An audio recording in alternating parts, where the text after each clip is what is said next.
Penyebaran kasus cacar monyet kini sudah ditetapkan sebagai darurat kesehatan internasional oleh WHO.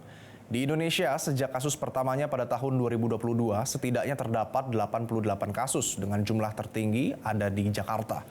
Penyebabnya pun cukup mudah dengan sentuhan dan lewat mukosa. Lalu bagaimana kita mencegah agar cacar monyet tidak merajalela? Berikut liputan jurnalis Metro TV, Reida Pulpi.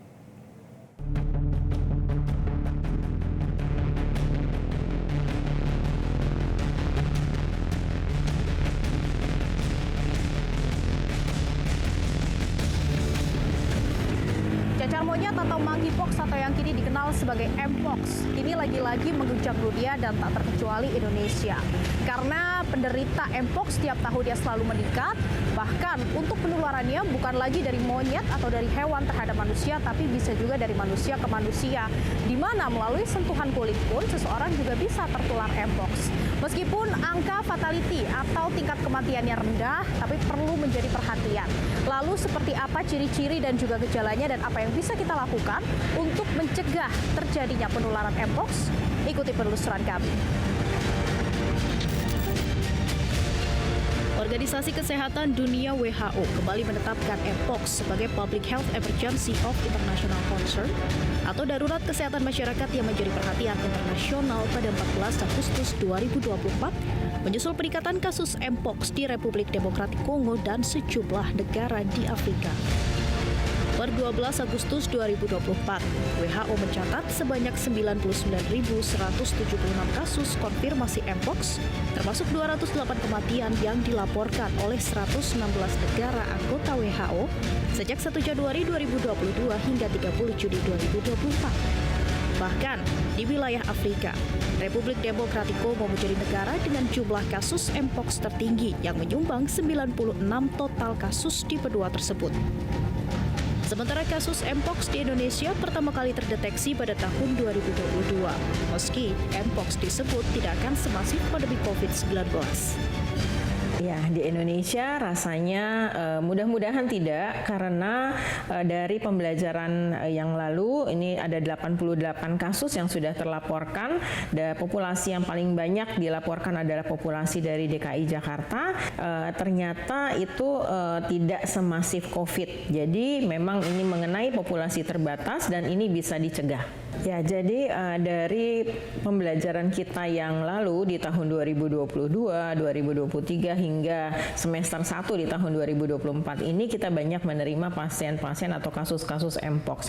Dan kasus-kasus ini memang sebagian besar mengenai populasi yang memang beresiko tinggi untuk mendapatkan suatu infeksi menular seksual. Penularannya kan bukan hanya melalui kontak seksual, tetapi juga bisa ditransmisikan melalui bahan atau barang-barang yang digunakan bersama, terutama untuk tenaga kesehatan, di mana tenaga kesehatan yang juga merawat pasien-pasien dengan mpox mungkin dengan menggunakan alat pelindung diri yang kurang sesuai, tidak menjaga kebersihan tangan, dan kemudian melakukan sentuhan-sentuhan dengan pasien-pasien ini terlalu dekat dan erat, itu juga bisa potensial untuk mendapatkan suatu infeksi mpox.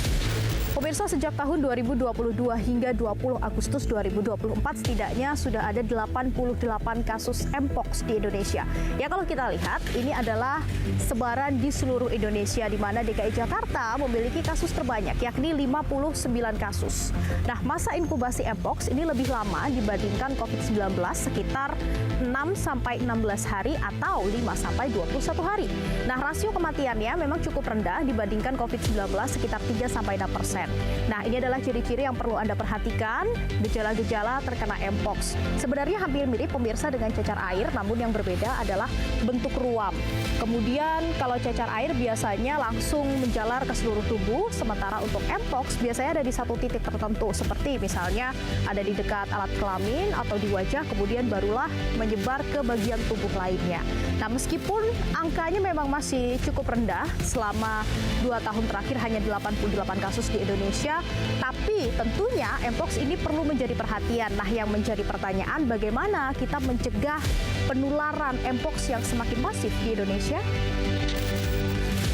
Samuel Bolan, manajer WHO untuk insiden mpox Afrika, menyebut perlu pengawasan hingga pelacakan korban agar penyebaran tak semakin masif.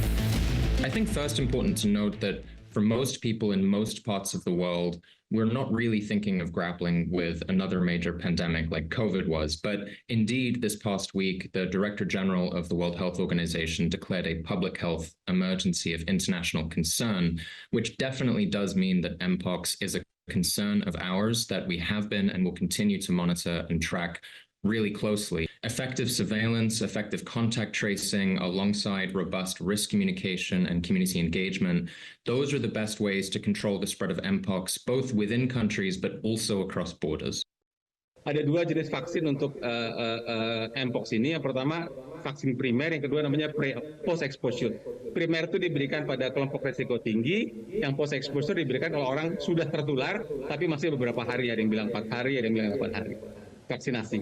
Sehubungan dengan Mpox ini di Afrika, kan gambarnya sedang gambar benua Afrika. Ada badan yang namanya African CDC. Mereka yang menganalisa di Afrika begini, karena sudah kena berapa negara gitu. Saya sudah lama mengusulkan kalau bisa ada ASEAN CDC. Sehingga kalau ada penularan penyakit seperti ini, bisa dikendalikan oleh ASEAN CDC ini juga. Jadi itu memang yang perlu dilakukan pemerintah ya, Prof.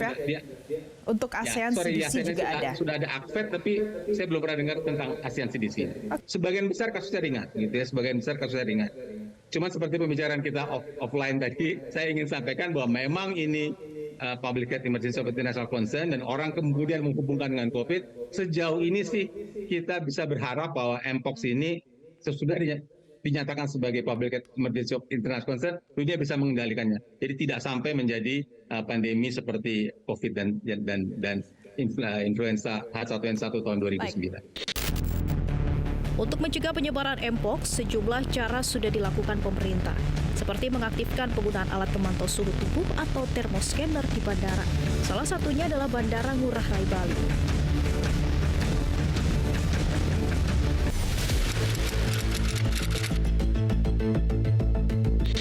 Untuk hipo saya belum pernah dengar itu, Kak. Baru ini dengar itu. Baru ini saya dengar.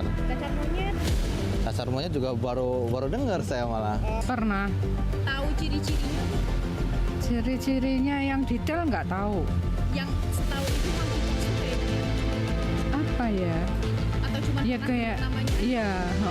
Belum pernah saat ini. Cacar monyet? Belum pernah juga. Baru ini dengar. Baru ini. Nggak tahu, nggak pernah. Enggak. Nggak pernah ya? Baru Iya. denger ini. Iya. Tahu. Setahu apa monkeypox itu apa? Semacam kayak cacar monyet gitu yang sekarang lagi booming lagi, kayak semacam wabahnya gitu kan. Ternyata pemirsa, penyakit Mpox ini masih cukup asing di telinga masyarakat awam. Nah, tentunya ini menjadi PR besar bagi pemerintah untuk mensosialisasikan apa itu Mpox, seperti apa gejalanya, dan bagaimana cara penanganannya. Tentunya agar Mpox ini tidak semakin meluas di Indonesia. Dari Jakarta, Tim Liputan Metro TV. Jelajahi cara baru mendapatkan informasi. Download Metro TV Extend sekarang.